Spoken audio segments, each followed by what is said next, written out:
नमस्कार। कोरोना इस समय हमारे देश में कहर बरपा रहा है। इसके लक्षण क्या हैं और इसका घर पे रह के कैसे इलाज करें, इसके बारे में चंद अहम बिंदुओं को जल्दी जल्दी हम डिस्कस करते हैं।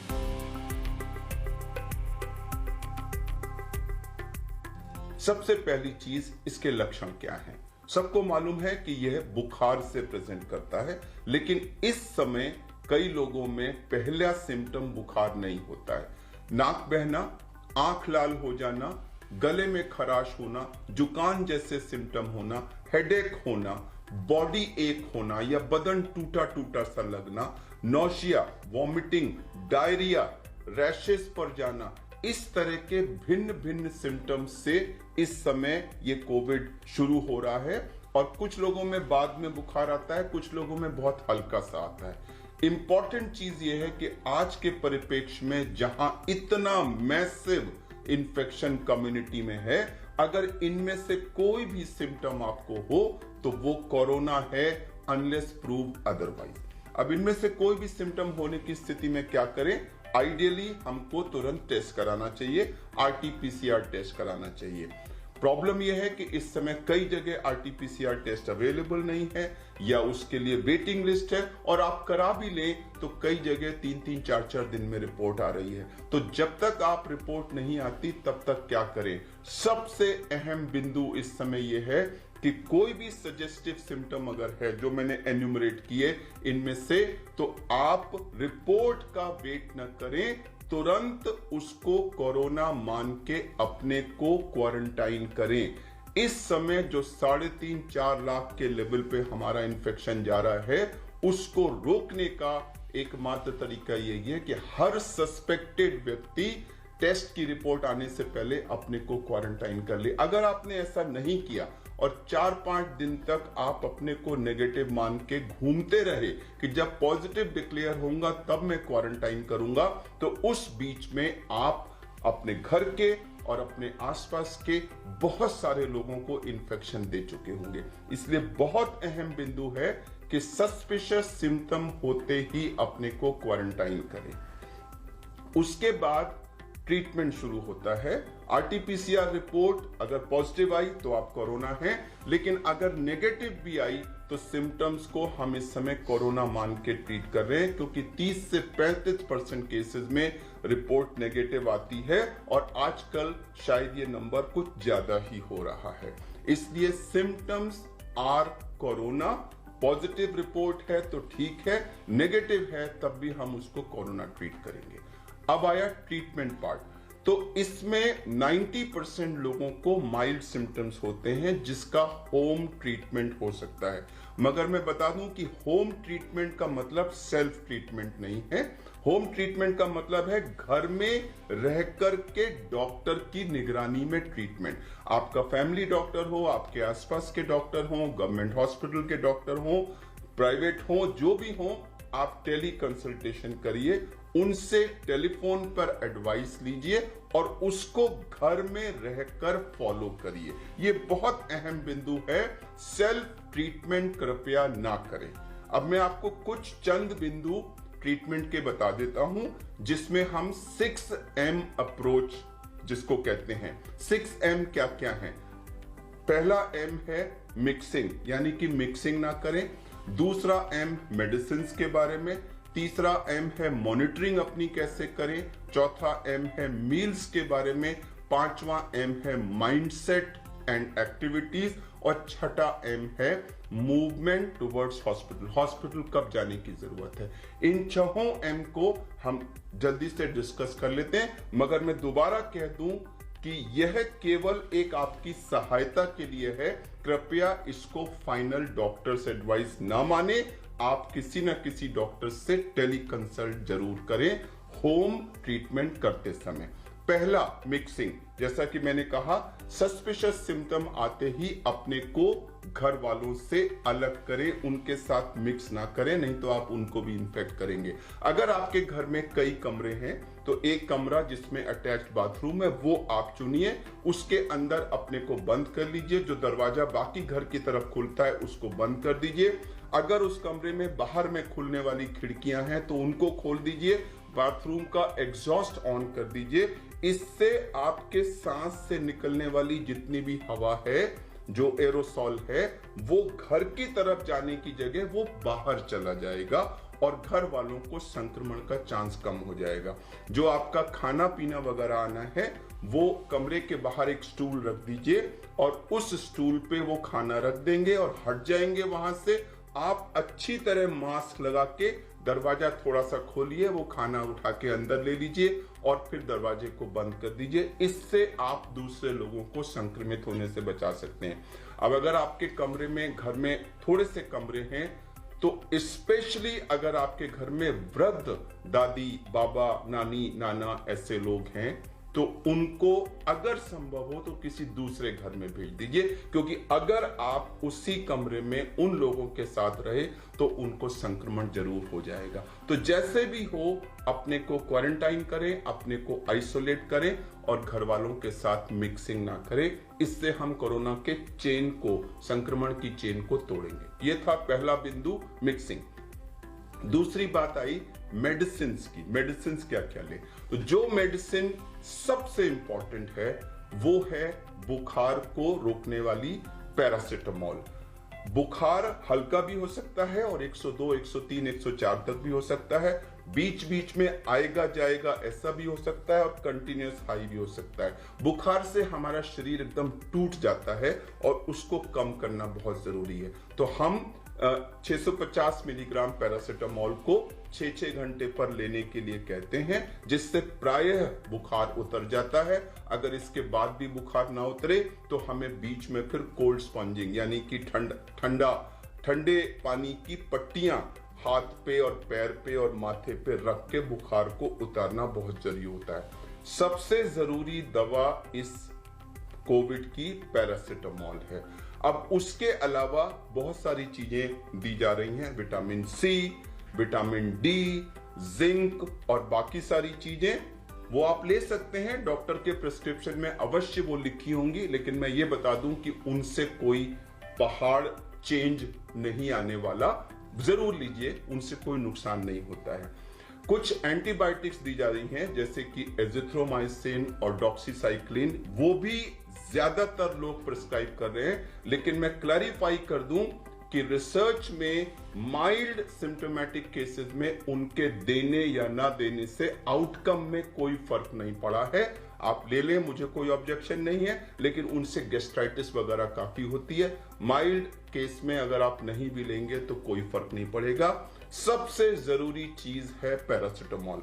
अगर आपको गले में खराश वगैरह है तो कोई एंटी एलर्जिक भी लेते हैं, और अगर डायरिया वगैरह है तो उसके लिए भी, नौशिया वगैरह है तो उसके लिए भी टैबलेट्स हैं। मैं टैबलेट्स का नाम यहां नहीं बताऊंगा, मैं रिकमेंड करूंगा कि जब आप डॉक्टर से कंसल्ट करें तो ये बता दें, वो उसके लिए आपको लिख देंगे। तो ये तो थी मेडिसिन।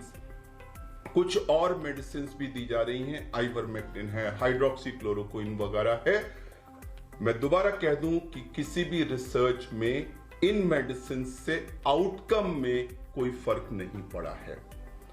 तीसरा अहम बिंदु है मॉनिटरिंग। मॉनिटरिंग कई चीजों की करनी है। एक, हमने अपना टेम्परेचर 4-4 घंटे पे मॉनिटर करना है। बेटर होगा कि अगर आप उसका चार्ट बना लें।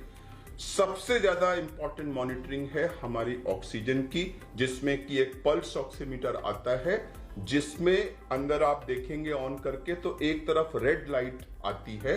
वो रेड लाइट नाखून की तरफ होना चाहिए और उसको आप प्रॉपरली अंदर डाल दें और डाल करके उसको 1-2 मिनट वेट करें। उसमें एक वेव फॉर्म आता है, जब वो वेव फॉर्म स्टेबलाइज हो जाए रेगुलर, तब जो रीडिंग आती है वो फाइनल रीडिंग होती है। बीच में एक आध रीडिंग अगर लो आ जाए तो उससे घबराई नहीं। और ऑक्सीजन और हार्ट रेट, दो चीज वो दिखाता है। ऑक्सीजन हमारी 94 से ऊपर होनी चाहिए, जरूरी नहीं है कि 100 हो। 95, 96, 97 जो है 94 के ऊपर नॉर्मल है, उसको जरूर मॉनिटर करें। अगर आपकी 94 से नीचे कभी भी आती है तो वो एक डेंजरस साइन है और हमें उस पर तुरंत उसका संज्ञान लेना है। तो एक टेम्परेचर मॉनिटरिंग करेंगे, आप ऑक्सीजन की मॉनिटरिंग करेंगे, और अगर आपको डायरिया बहुत ज्यादा हो रहा है तो ये भी मॉनिटरिंग करेंगे कि कितना आपका फ्लूइड लॉस हो रहा है, क्योंकि उससे आपको डिहाइड्रेशन की पॉसिबिलिटी होती है। और आप ये भी देखेंगे, रिलेटिव्स को देखना चाहिए कि पेशेंट की कॉन्शियसनेस लेवल में तो कोई फर्क नहीं पड़ रहा है और उनको कहीं बहुत सीवियर फीवर वगैरह की वजह से एग्जॉशन तो नहीं हो रहा है और एक्सेसिव कॉफ वगैरह तो नहीं है। तो इन सब चीजों की हम मॉनिटरिंग करेंगे। पेशेंट को रेस्ट करना चाहिए, लेकिन रेस्ट का मतलब बिल्कुल ये नहीं कि आप टट्टी पेशाब भी बिस्तर पे करेंगे। आप रेस्ट करिए, लेकिन बीच बीच में उठिए, थोड़ा बहुत एक्सरसाइज करिए, हाथ को ऐसे ऊपर किया, नीचे किया, शोल्डर को थोड़ा सा मूव किया, चेस्ट को थोड़ा सा मूव किया, थोड़ा सा बिस्तर के आसपास चल लिए, टॉयलेट तक गए, तो थोड़ा बहुत मूवमेंट आपका जरूर होना चाहिए। बहुत अहम बिंदु है मील्स का। लोग बुखार होते ही खाना पीना बंद कर देते हैं या तरह तरह की जंक चीजें खाने लग जाते हैं। सबसे अहम चीज है, आपको हाई प्रोटीन डाइट लेनी है, लो कार्बोहाइड्रेट और लो फैट।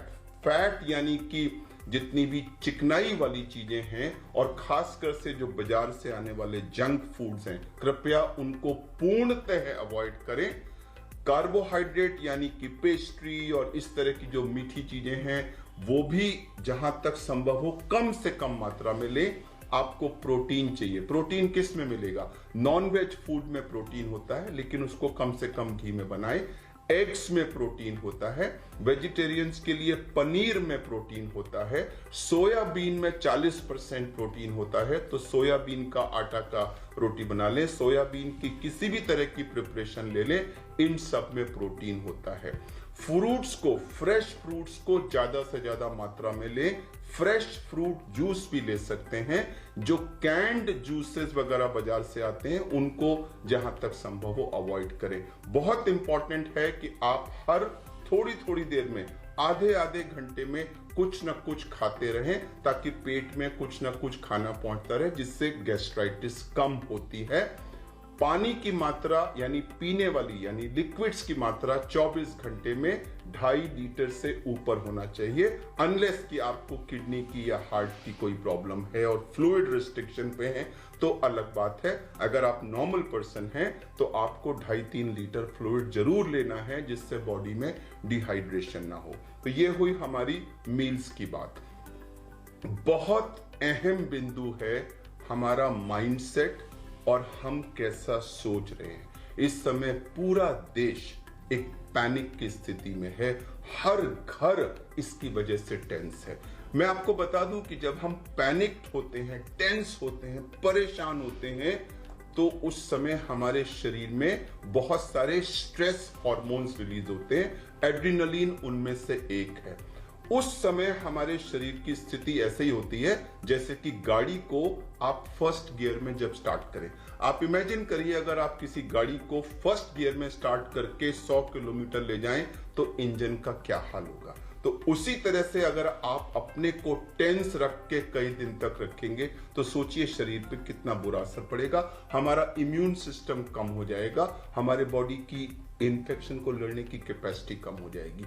तो कृपया अपने को रिलैक्स करिए, कुछ रिलैक्सेशन एक्सरसाइज करिए, योगा वगैरह करना चाहें तो वो करिए, और माइंड सेट पॉजिटिव करिए कि this shall also get over. यह समय भी निकल जाएगा, यह समय भी निकल जाएगा। जिस भी भगवान या जिस भी गॉड को आप मानते हैं उसकी प्रार्थना करिए, थोड़ा सा पूजा पाठ करिए, रिलेटिव से बातें करिए, कुछ न्यूज़पेपर पढ़िए, जो म्यूजिक आपको पसंद है वो सुनिए, लेकिन ध्यान को डाइवर्ट करके अपने को पैनिक नहीं रखना है।